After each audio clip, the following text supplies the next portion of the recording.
Hello my dear students, welcome in online class 8 subject science में हमारे chapter number 3 के question answer continue हैं।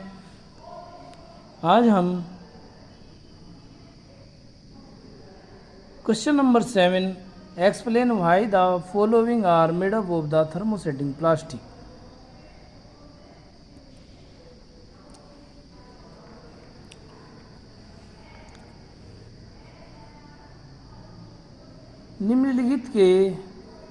निम्नलिखित चीज़ें थर्मोसेटिंग प्लास्टिक की बनी होती है, क्यों? व्याख्या कीजिए। Number 1, saucepan handle. सॉसपैन के हैंडल, जो आपके घरों में सॉसपैन होता है उसके जो हैंडल होते हैं बेसिकली वे थर्मोसेटिंग प्लास्टिक के होते हैं। दूसरा, electric plug, switch, plug board, ये सभी थर्मोसेटिंग प्लास्टिक के होते हैं, क्यों? आंसर देखते हैं। The handles of the saucepan are made up of thermosetting plastic because it is a bad conductor of heat। Saucepan के जो हैंडल होते हैं वे थर्मोसेटिंग प्लास्टिक के बने होते हैं, क्योंकि थर्मोसेटिंग प्लास्टिक हीट की बुरी कंडक्टर होती है, अर्थात हीट उसमें से होकर के बेसिकली पास नहीं होती। So do not gate heated up while cooking. इसलिए भोजन पकाते समय, बनाते समय वे हैंडल्स गर्म नहीं होते। So it is easier to handle the utensil while cooking. क्योंकि कुकिंग करते समय वे हैंडल गर्म नहीं होते, इसलिए उनको कुकिंग करते समय आसानी से पकड़ा जा सकता है। However it does not get softened due to heat. और एक दूसरा कारण ये भी है कि वे हीट के संपर्क में आने पर पिघलते भी नहीं हैं, नरम भी नहीं होते। बी का आंसर देखते हैं, इलेक्ट्रिक प्लग वाला। Electrical plug, switch and plug boards are made up of thermosetting plastic. Electric plug, switch और प्लग बोर्ड ये सभी थर्मोसेटिंग प्लास्टिक के बने होते हैं because it is a bad conductor of electricity. क्योंकि ये भी इलेक्ट्रिसिटी के यानी विद्युत के यानी करंट के कुचालक होते हैं।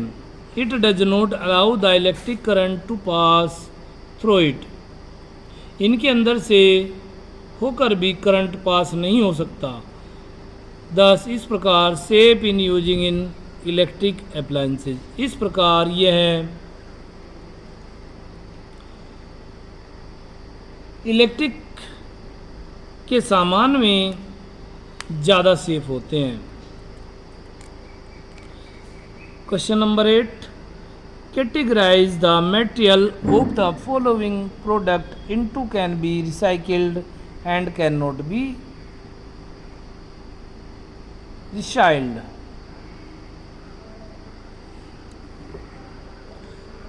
Telephone instrument, plastic toys, cooker handles, carry bags, ball point pen, plastic bowls, plastic covering of electrical wires, plastic chair, electrical switch.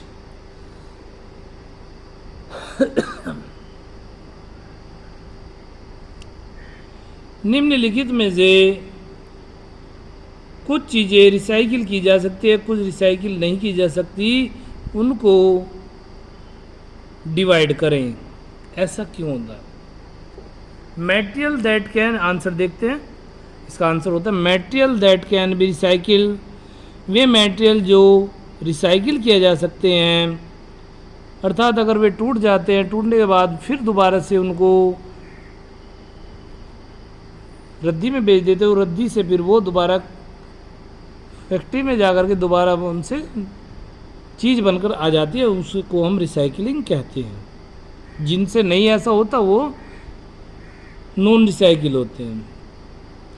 तो material that can be recycle, वे पदार्थ जो रिसाइकिल किए जाते हैं, जैसे प्लास्टिक टॉयज़, प्लास्टिक का खिलौना, कैरी बैग, सामान ले जाने का bag, ball point pen, plastic bowl, plastic के कटोरे, plastic covering of electrical wire और प्लास्टिक चेयर।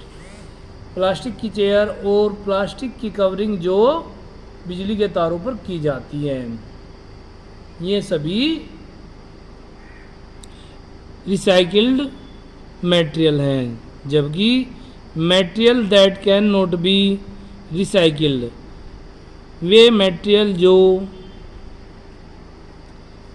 दोबारा से रिसाइकिल नहीं किए जा सकते, जैसे टेलीफोन इंस्ट्रूमेंट, टेलीफोन के सामान, टेलीफोन की चीज़ें,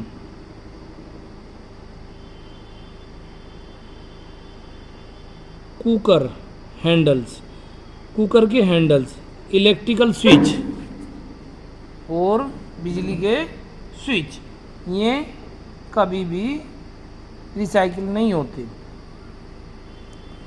next question, Rana wants to buy shirts for summer,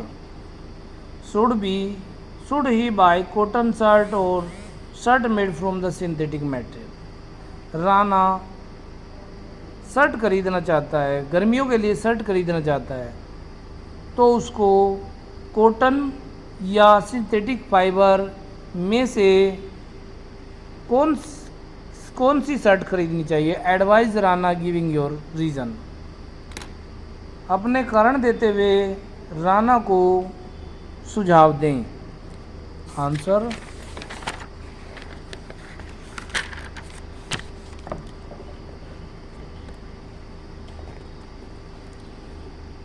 Rana should by shirts made from cotton, Rana को कॉटन से बनी हुई शर्ट खरीदनी चाहिए। दिस इज़ बिकॉज, ऐसा इसलिए क्योंकि cotton is a good absorber of water, क्योंकि कॉटन वाटर की अच्छा शोषक होता है, वाटर को अच्छी प्रकार से वह एब्जॉर्ब कर लेता है। It can soak the sweat coming out of our body, वह हमारे शरीर से बाहर आए हुए पसीने को जल्दी से सोख लेगा। And expose it to the environment, और शरीर को अच्छा और रिलैक्स प्रदान करेगा। 10 it help in the evaporating the liquid यानी sweat thereby cooling our body, जैसे ही पसीना सूखेगा तो हमारा शरीर स्वयं ही ठंडा महसूस करेगा, तो ठंडक महसूस करने लगता है। नेक्स्ट क्वेश्चन आपका question number 10, give examples to show that plastic are non corrosive in nature. आप उदाहरण द्वारा यह समझाइए कि plastic non corrosive in nature की होती है। नॉन कोरोसिव मतलब उनमें जंग नहीं लगता, यानी उनमें वे कोरोइड नहीं होती, अर्थात उनमें जंग नहीं लगता। Plastic are non corrosive in nature because it is a non corrosive substance. Plastic के अंदर जंग नहीं लगता क्योंकि उनकी प्रकृति नॉन कोरेटिव नेचर की होती है और नॉन कोरेटिव सब्सटेंस के वे बने होते हैं। It does not react with air, water, mineral and other chemicals. यह वायु, जल और मिनरल्स तथा दूसरे केमिकल्स के साथ भी क्रियाएं नहीं करते, रिएक्शन नहीं करते। So in the present day most of the container, utensils and laboratory equipment are made with plastic to store food. इसलिए ऐसे चीज़ों को जो लेबोरेटरी में प्रयोग किए जाते हैं या प्लास्टिक के डब्बों में जो भोजन रखा जाता है वह लंबे समय तक खराब नहीं होता और उनमें जंग नहीं लगती। तो जंग से बचाने के लिए स्टोरिंग ऑफ फूड को प्लास्टिक के डब्बों में रखा जाता है, ईटीसी इत्यादि। ओके बेटा, आज के क्वेश्चन हम यहीं रखते हैं, इससे आगे क्वेश्चन कर लेंगे।